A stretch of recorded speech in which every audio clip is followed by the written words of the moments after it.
2022 के अंदर मोहन भागवत जी ने क्या कहा कि हर मस्जिद, हर दरगाह के अंदर शिवालय कब तक ढूंढते रहोगे। ये संभल के अंदर किया, उसका नतीजा क्या निकला। देखिए, ये वो स्थान है जहां से पूरे हिंदुस्तान के अंदर अमन व आस्थे का पैगाम गया है। तो यहाँ पर विदाउट कास्ट एंड क्रीड हर आदमी की आस्था है। ये जो कुछ भी माहौल अभी क्रिएट किया गया है या किया जा रहा है, ये समाज और देश दोनों को बांटने का है। मैसेज तो ये है कि हम आपस के अंदर जो भाईचारा बना हुआ गंगो जमनी तालीम को लेकर के वो बना रहे और किसी किस्म का कोई क्लैश यहाँ पर इन बातों को लेकर के नहीं होना चाहिए और शांति भंग किसी कीमत पे नहीं होनी चाहिए। जनाब, दरगाह में हिंदू मंदिर का दावा, प्रार्थना पत्र कोर्ट में स्वीकार, 3 पार्टियों को नोटिस दिया गया है। क्या कहना चाहेंगे इस पूरे मामले में? देखिए, ये तो न्याय प्रक्रिया है, कोई भी कोर्ट में जा सकता है और कोर्ट उसको एंटरटेन करेगी। उसके ऊपर बाकायदा एविडेंस होंगे, सबूत लिए जाएंगे, उसके बाद फाइनल आएगा। अभी तो बहुत टाइम है। आखिर क्यों बार बार दरगाहों को ही निशाना बनाया जा रहा है? अब ये तो अपने पर्सनल इंटरेस्ट है उनका, वो चीप पब्लिसिटी के लिए कोई भी कर सकता है। तो इसके अंदर रोक तो कोई है नहीं।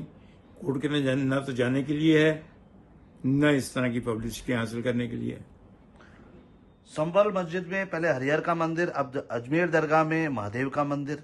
भाई साहब, 2022 के अंदर मोहन भागवत जी ने क्या कहा कि हर मस्जिद, हर दरगाह के अंदर शिवालय कब तक ढूंढते रहोगे। ये संभल के अंदर किया, उसका नतीजा क्या निकला। 5 बेकसूर शहीद हो गए, जिसके अंदर 2 के घरों में तो कमाने वाले वही थे।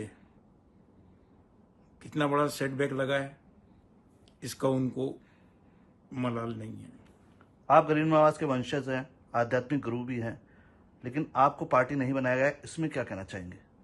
देखिए, इसके अंदर हमारा वकीलों का, एडवोकेट्स का, हाई कोर्ट, सुप्रीम कोर्ट तक का एक पैनल बना हुआ है।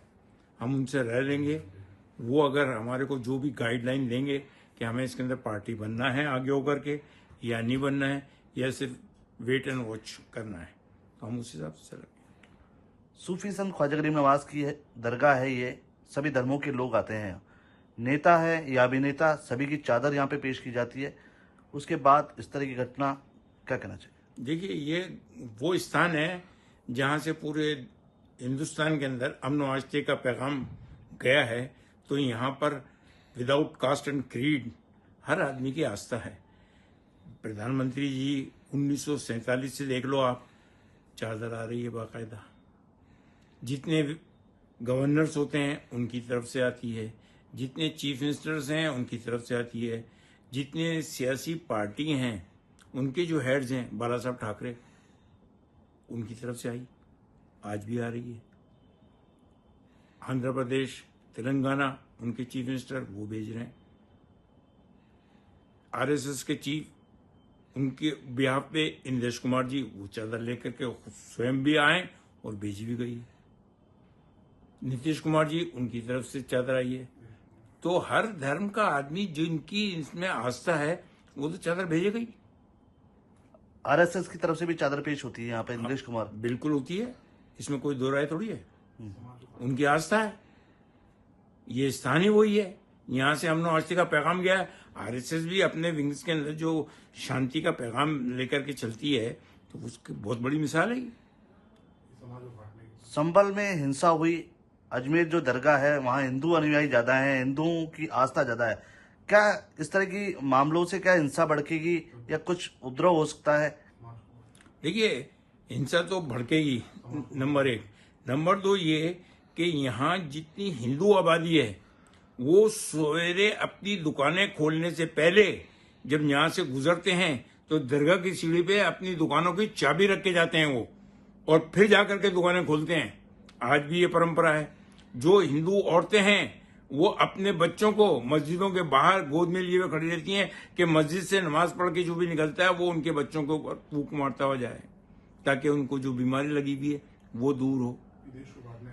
और ये जो कुछ भी माहौल अभी क्रिएट किया गया है, किया जा रहा है, ये समाज और देश दोनों को बांटने का है। संभल मस्जिद में विष्णु जैन और अजमेर में विष्णु गुप्ता, कौन है ये आखिर विष्णु गुप्ता? इतना तो मैं इसको जानता भाई, मैंने नाम ही पहली मर्तबा सुना है कि ये साहब हैं कौन से और कौन सी किताब, जिस किताब का वो रेफरेंस लेके चल रहे हैं हरबिला शारदा साहब की अजमेर हिस्टोरिकल एंड डिस्क्रिप्टिव, उससे पहले ये 1910 की है, उससे पहले 1716 की एनसाइक्लोपीडिया ऑफ ब्रिटेनिका, वो क्या कह रही है पहले उसको पढ़ लो। कर्नल जेम्स टॉड 1829 के अंदर जो किताब लिख गए हैं, उसके अलावा कैवेंडिश रिपोर्ट, उसको पढ़ लो। अजमेर के दरगाह के अंदर जो मुतवल्लीशिप, जिसको आज की प्रेजेंट जबान के अंदर नाजिम कहते हैं, 8 मुतवल्ली हिंदू हजरात हुए हैं। उनके 10 ईयर के अंदर कितना डेवलपमेंट हुआ। खांडे राव का आप इतिहास उठा के देखो, उसने कितना डेवलपमेंट किया। इसके अलावा 1947 का जजमेंट है प्रिवी काउंसिल लंदन का, AIR 1947 पेज नंबर 1, मुतवल्लीशिप को लेकर के, उसके अंदर दरगाह की पूरी हिस्ट्री दी हुई है। 1961 फुल बेंच है, 5 जजेस की बेंच है सुप्रीम कोर्ट की, पेज नंबर 1402 से 1419 के ऊपर बिल्कुल क्लियर कट जजमेंट दिया हुआ है, उसके अंदर दरगाह की हिस्ट्री है। JPC की रिपोर्ट 20 दिसंबर 2002 की, उसके अंदर देख लो आप, उसके अंदर दरगाह की हिस्ट्री दी हुई है। 1950 के अंदर गवर्नमेंट ऑफ इंडिया ने दरगाह ख्वाजा साहब एक्ट बनाने से पहले जो इंक्वायरी कमेटी रिपोर्ट बैठाई थी, जिसके बिहाफ पे दरगाह का एक्ट बना, एक्ट नंबर 36 1955, उसके अंदर पूरी हिस्ट्री दी हुई है। और उसके चेयरमैन जो थे वो इलाहाबाद हाई कोर्ट के सिटिंग जज थे। उन्होंने जो अपनी रिपोर्ट दी है वो पार्लियामेंट के पटल के ऊपर है, आप उसको पढ़ लो। और दरगाह की जितनी हिस्टोरिकल एंशियंट 200-300 साल पहले की किताबें हैं, उसको आप उठा के देख लीजिए। नंबर 2। नंबर 3 ये कि जहां तक मुगलों का सवाल है, वो तो 1526 के अंदर आए हैं मुगल। बाबर जो आया है, इब्राहिम लोदी से जो उसकी लड़ाई हुई है, उसके अंदर राणा सांगा ने साथ दिया है। और यहाँ अजमेर के ऊपर हुकूमत राणा सांगा की भी रही है।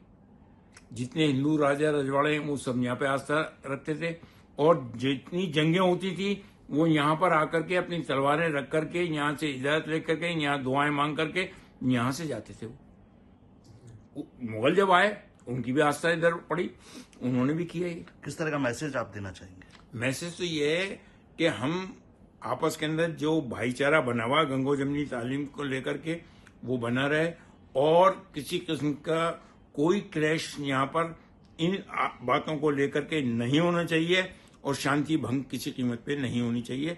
हर आदमी को ये चाहिए, उसकी पर्सनल मॉरल ड्यूटी बनती है कि वो इस किस्म की बातों के अंदर गलतफहमी का शिकार ना हो कि यहाँ पर ये है और वहाँ पर वो है, उसमें नहीं आए।